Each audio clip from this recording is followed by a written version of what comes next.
샌드라 황 뉴욕시 의원이 지역 내 거리 안전, 서민주택, 교육과 위생 등을 해결하겠다고 다짐했습니다. 뉴욕시경 중사를 비롯한 3명의 경찰관이 마체테를 휘두르는 용의자의 부상을 입었습니다. 뉴욕시가 뉴요커들의 의료 부채 20억 달러 탕감에 나섭니다. 부모들이 자녀의 스쿨버스 경로를 추적할 수 있는 새로운 모바일 앱이 출시됐습니다. 아름다운 제품에서부터 아름다운 사회를 만들기까지 키스는 뉴욕에서 시작하여 현재는 전 세계 12,000명의 직원들과 함께 끊임없이 도전하는 기업입니다. 사람을 생각하고 존중하는 기업. 키스는 한인들이 사회의 주인공이 될 수 있도록 든든한 버팀목이 되겠습니다. 글로벌 뷰티 기업 키스. 시청자 여러분 안녕하십니까? 1월 23일 화요일 TKC 뉴스데스크 첫 소식입니다. 샌드라 황 뉴욕시 의원이 시정연설을 통해 지역 내 거리 안전, 서민주택, 교육과 위생 등을 우선적으로 해결하는 새해가 될 것이라고 다짐했습니다. 황 의원은 22일 두 번째 임기를 시작하며 플러싱 글로우 커뮤니티 센터에서 시정연설을 통해 새해 목표들을 발표했습니다. 황 의원은 이날 2024년에는 20선거군의 거리를 더욱 안전하고 청결한 거리로 만들고 저렴한 주택 공급과 교실 확대 등을 목표로 열심히 일할 것이라고 밝혔습니다. 첫 임기에 이어 무료 법률 서비스, 정부기관들과의 접근성 개선, 공공안전과 만성 홍수 문제들을 해결하는 데 노력할 것이라고 다짐했습니다. And I'm proud to say during my first 2 years in the office, I've been able to secure over $30 million for capital improvements to our schools, expansion of our open space, and vital service to the people of District 20. 특히 황 의원은 올해 유일한 아시안 의원으로서 뉴욕시 의장의 리더십 팀에 임명돼 뉴욕시 예산 1,094억 달러를 감독하는 역할을 맡게 됐습니다. 황 의원은 예산 관련 논의를 하고 협상할 때 아시안 아메리칸 커뮤니티의 이익을 위해 싸울 것이라고 다짐했습니다. It is important that we have a voice at the table when important decisions are being made that would directly affect our community. And I look forward to being a voice and a bridge between our immigrant communities and city government. As a member of the Budget and Negotiations team, I will fight to ensure that agencies have the resources that they need to do their jobs. It's not enough to pass a law requiring agency to do something. We need to fund it so they can allocate the necessary resources. 황 의원은 이날 지역사회를 위해 일할 수 있는 두 번째 기회를 제공해준 주민들에게 감사하다며 모든 주민들을 위해 일하는 일꾼이 되겠다고 약속했습니다. And this new term, I will continue to champion policies that break down barriers, create pathway success, and enforce an inclusive environment where hard work is met with genuine opportunity. And as I look out in the crowd, I see so many community leaders here today. I want to thank all of you for your work to our community, making sure that everybody does have a voice in our city government. And I promise you for the next 2 years, like the last 2 years, I will continue to champion for every resident in District 20. 한편 황 의원 지역구 사무실은 임기 2년째인 지난 2023년 한 해 동안 2,000건 이상의 전화 접수 및 914건의 방문 접수를 받았습니다. 라이플라인, 거리정비, 공공혜택, 위생, 뉴욕시경 등에 대한 문의가 가장 많았습니다. 브루클린에서 뉴욕시경 중사를 비롯한 3명의 경찰관이 마체테를 휘두르는 용의자의 부상을 입는 사건이 발생했습니다. 어제 오후 3명의 뉴욕시경이 브루클린에서 발생한 칼부림에 부상을 입었습니다. 22일 오후 3시 20분경 경찰은 브루클린 이스트 플랫부시의 한 아파트 건물 내부에서 감정이 격화된 한 남성이 소란을 일으키고 있다는 신고를 받고 현장에 출동했습니다. 경찰이 마체테를 휘두르는 40세 남성을 제압하는 과정에서 중사 1명은 오른쪽 얼굴에 칼을 맞았으며 다른 2 경찰관은 경미한 부상을 입었습니다. 부상당한 경찰들과 용의자는 모두 병원으로 이송됐습니다. 용의자에 대한 혐의는 아직 보류 중입니다. 뉴욕시가 뉴요커들의 의료 부채 20억 달러 탕감에 나섭니다.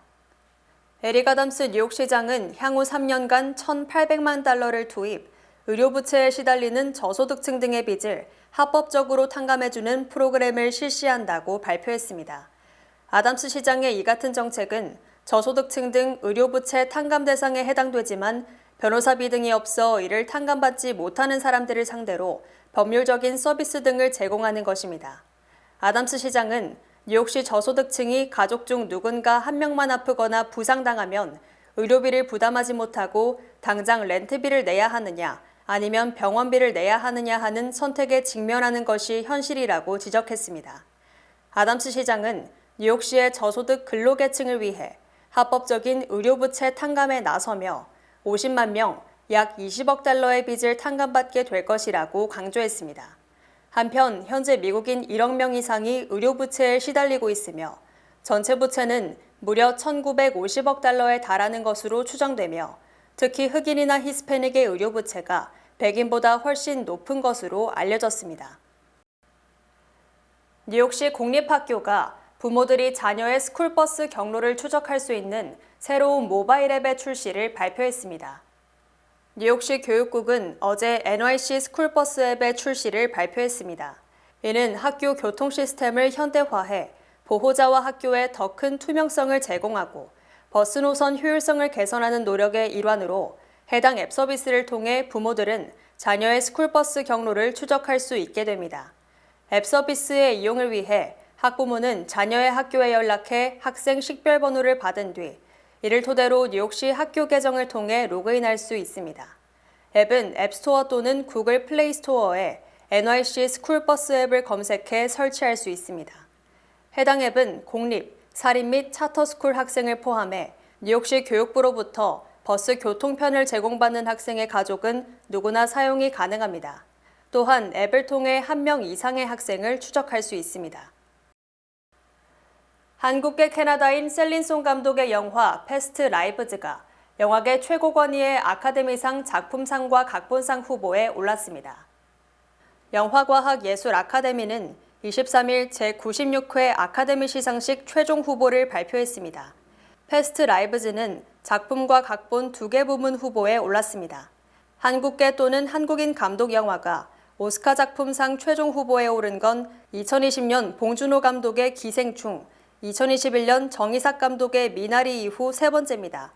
패스트 라이브즈는 작품 부문에선 아메리칸 픽션, 추락의 해부, 바비, 바튼 아카데미, 플라워 킬링 문, 마이스트로 번스타인, 오펜하이머, 가여운 것들, 존 오브 인터레스트 등과 경쟁합니다. 패스트 라이브즈는 서울에서 어린 시절을 보낸 첫사랑 나영과 혜성이 24년 만에 미국 뉴욕에서 다시 만나면서 벌어지는 이야기를 그린 로맨스물입니다. 올해 아카데미 시상식은 오는 3월 10일 열립니다. 뉴욕과 뉴저지 등 9개 주의 주지사 연합이 난민 위기에 따른 연방자금 14억 달러를 요청했습니다. 캐시 호컬 뉴욕주지사와 필머피 뉴저지 주지사를 포함한 9명의 주지사 연합은 22일 백악관과 의회 지도자들에게 난민 위기에 대한 더 많은 연방 조치를 촉구하는 서한을 제출했습니다. 서한에서 주지사들은 바이든 행정부가 남서쪽 국경의 난민 문제를 처리하는 것에 중요한 진전을 이뤄낸 건 사실이지만 주와 도시에 도착해 보호소를 찾는 난민의 수는 기록적인 수준으로 증가하고 있다며 의회가 행동하지 않는 동안 우리는 이러한 문제를 주 및 지역 차원에서 해결하기 위해 수십억 달러를 지출했다고 말했습니다. 그에 따라 서한은 연방정부에 14억 달러 규모의 자금 지원을 요청했습니다. 바이든이 난민 정책과 국경 보호를 위해 요청한 1,060억 달러 규모의 자금이 초당적 지원을 받아내지 못해 결실을 맺지 못한 것을 언급했습니다. 주지사들은 의회가 포괄적인 입법 패키지에 협의해 국경 보호 및 현 시국에 적합한 난민 정책 구축에 힘쓸 것을 촉구했습니다. 백악관은 논평을 구하는 요청에 즉각 응답하지 않았습니다. 연방대법원이 텍사스 주정부가 연방정부의 허가 없이 남부국경에 설치한 철조망을 제거하라고 판결했습니다. 연방대법원은 어제 대법관 9명 중 5명의 찬성으로 텍사스주가 독단적으로 설치한 철조망이 국경 순찰대의 임무 수행을 방해한다는 바이든의 긴급 청원을 받아들였습니다. 어제 판결에서 보수 성향으로 평가받는 클래런스 토머스 대법관 등은 반대표를 던졌습니다.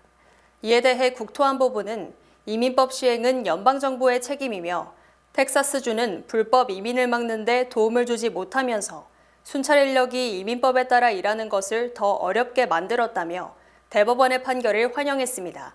반면 텍사스 주정부는 대법원의 결정이 외국인의 미국 침범을 계속 허용하는 것이라고 비판하고 철조망의 제거가 미국 시민을 안전하게 지키는 데 도움이 되지 않는다고 주장했습니다. 텍사스 주정부는 지난해 미국과 멕시코 국경지대에 리오그란데 강 인근에 날카로운 철조망을 설치, 연방정부의 권한을 침해했다는 논란이 일었습니다. 론 드샌티스 플로리다 주지사가 트럼프 지지를 선언하고 중도 사퇴했지만 트럼프 전 대통령은 부통령은커녕 장관직도 제안할 생각이 없다고 밝혔습니다. 트럼프 전 대통령은 어제 폭스뉴스와의 인터뷰에서 드샌티스 주지사가 트럼프 2기 행정부에서 부통령이나 장관을 맡을 수 있냐는 질문에 아마 그렇지 못할 것이라고 답했습니다. 트럼프 전 대통령은 솔직히 모든 것이 가능하지만 그럴 가능성은 정말 낮다며 훌륭한 사람들이 많으며 그들은 시작부터 나와 함께했다고 말해 자신에게 날을 세우다 뒤늦게 귀순한 셈인 드샌티스에 탐탐치 않게 생각하고 있음을 드러냈습니다. 트럼프 전 대통령은 드샌티스 주지사와 과거처럼 다시 친해질 수 있냐는 질문에 모두들 알다시피 나는 주지사 선거 때 드샌티스를 지지했다. 하지만 그는 대선에 출마했고 나는 실망했다고 섭섭한 감정을 숨기지 않았습니다.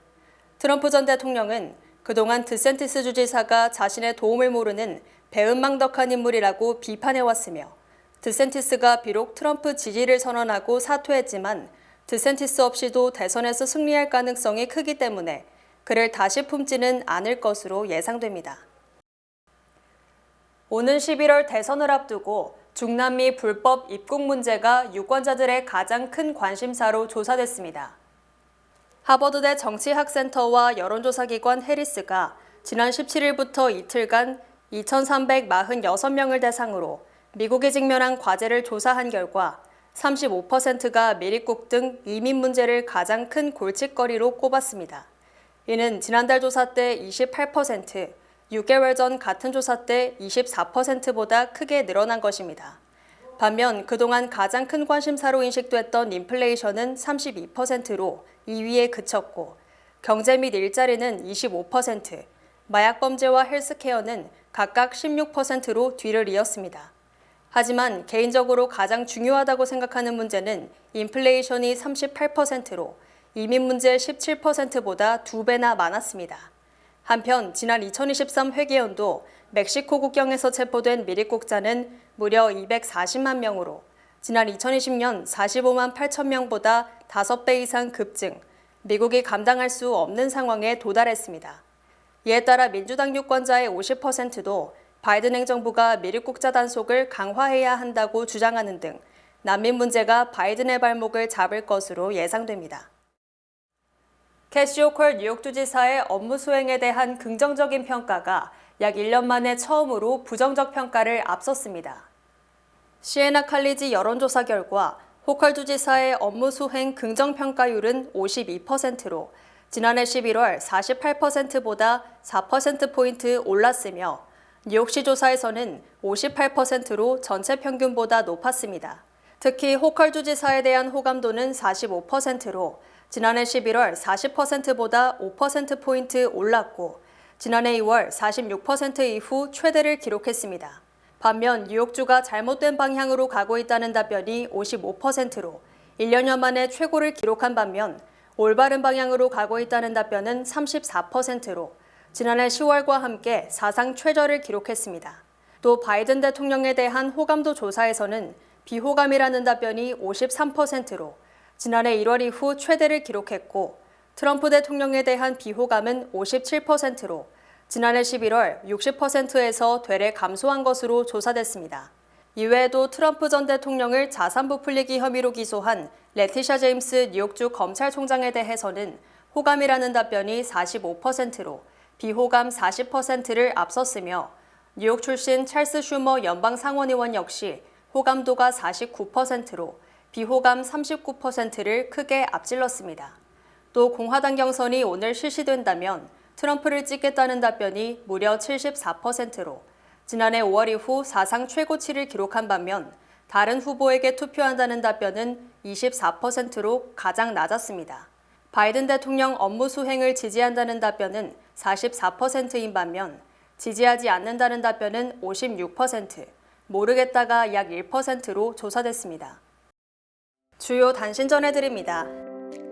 멕시코 캔쿤을 출발, 미국을 거쳐 인천으로 가는 항공편의 수화물에서 귀중품이 분실되는 사례가 자주 발생해 각별한 주의가 요구됩니다. 미국 등 서방의 대대적 공격에도 후티 반군이 홍해에서의 상선 공격을 멈추지 않자 미국과 영국, 호주, 바레인, 캐나다와 네덜란드가 또다시 9개 표적에 대한 공습을 단행했습니다. 암연구의 세계적 권위자로 알려졌던 하버드대 의대 교수 4명이 연구 데이터를 조작한 것으로 드러나 이들의 논문 6편은 철회되고 31편은 수정 요청이 접수됐습니다. 지난 21일 오후 3시 반쯤 뉴저지주 팰리세이드 센터몰 옥상에서 신원미상 남성이 바닥으로 몸을 던져 스스로 목숨을 끊었습니다. 뉴욕 주정부가 마리화나 불법 판매업소에 대한 벌금을 현행 4,000달러에서 2만 달러로 5배 인상하고 불법 판매 건물도 강제 폐쇄시키기로 했습니다. 미국에서 매년 280만 건 이상의 항생제에 내성을 가진 세균 감염이 발생하고 있으며 2050년 매년 1,000만 명이 슈퍼버그 감염으로 사망할 것으로 예상됐습니다. 구찌와 발렌시아가를 소유한 프랑스 회사 캐링이 뉴욕 맨해튼 오에비뉴와 56스트리트 교차 지점의 빌딩을 9억 6,300만 달러에 매입했습니다. 트럼프 전 대통령이 어제 짐 캐롤 성추행 명예훼손 소송에 출석했지만 일부 변호인과 배심원의 코로나19 의심 증세로 재판이 연기됐습니다. 날씨 전해드립니다. 수요일인 내일은 흐리고 소나기가 내리겠습니다. 낮 최고 기온은 45도, 최저 기온은 42도입니다. 해 뜨는 시간은 7시 13분, 해 지는 시간은 5시 3분입니다. 이상으로 주간 날씨와 세계 날씨 전해드립니다.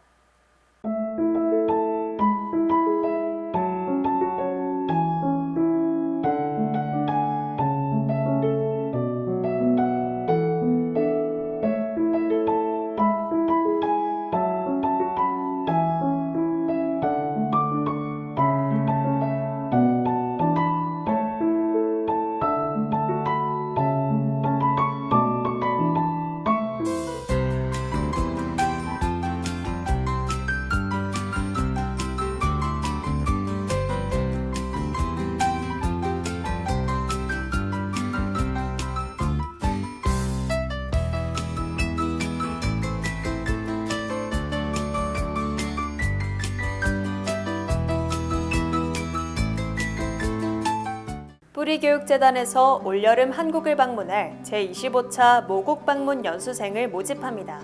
본 프로그램은 8에서 10학년 학생을 대상으로 한인 자녀들이 한국의 모습을 직접 보고 느끼며 정체성을 갖도록 하기 위해 마련된 프로그램으로 선발된 학생들은 오는 7월 7일부터 17일까지 고려대학교 캠퍼스와 한국 팔도 지역 곳곳에서 한국의 역사와 문화를 체험합니다. 오는 1월 31일까지 모집하는 제25차 모국 방문 프로그램에 많은 관심과 참여 부탁드립니다. 뉴욕 한인 청과협회가 오늘 27일 오후 6시 퀸즈 베이사이드 소재 뉴욕 한인 봉사센터에서 제49회 청과인의 밤 및 장학금 수여식을 개최합니다. 이번 행사는 단합대회 성격을 한층 강화, 푸짐한 상품들이 증정되는 노래자랑과 라플 추첨, 또 댄스 파티로 진행될 예정입니다. 청과협회는 등록 회원은 물론이고 미등록 청과인, 일반 한인들도 누구나 참여할 수 있다며 많은 분들의 관심과 참가를 부탁했습니다. 제22대 국회의원 선거에 투표하기 위한 재외선거 유권자 등록이 2월 10일까지 실시됩니다. 국외부재자 신고서 제출 및 재외선거인 등록 신청은 공관 방문 또는 전자우편으로도 가능하며 중앙선거관리위원회 인터넷 신고 신청 홈페이지를 통해서도 가능합니다. 2월 10일까지 등록을 마쳐 2024년 4월 10일 실시되는 제22대 국회의원 선거에 여러분의 소중한 한 표를 행사해 주시기 바랍니다. 한국에 가신다고요? 한국에서 오셨다고요? 유니온 전당포에 오셔서 쇼핑도 하시고 경비도 벌어 가세요. 롤렉스, 카르티에, 구찌, 다이아가 박힌 보증서가 있는 각종의 보석들이 기다리고 있습니다. 한번 오셔서 구경도 하시고 상담도 받고 눈으로 직접 보세요. 소자본으로 보석상을 운영하고 싶으시면 유니온 전당포를 찾으세요. 전화 718-461-8949. 43년 전통의 명품 다이아몬드 킴스 보석에서 스페셜 세일을 진행합니다. 전화 212-575-2317번 또는 855-260-4700번으로 문의주세요.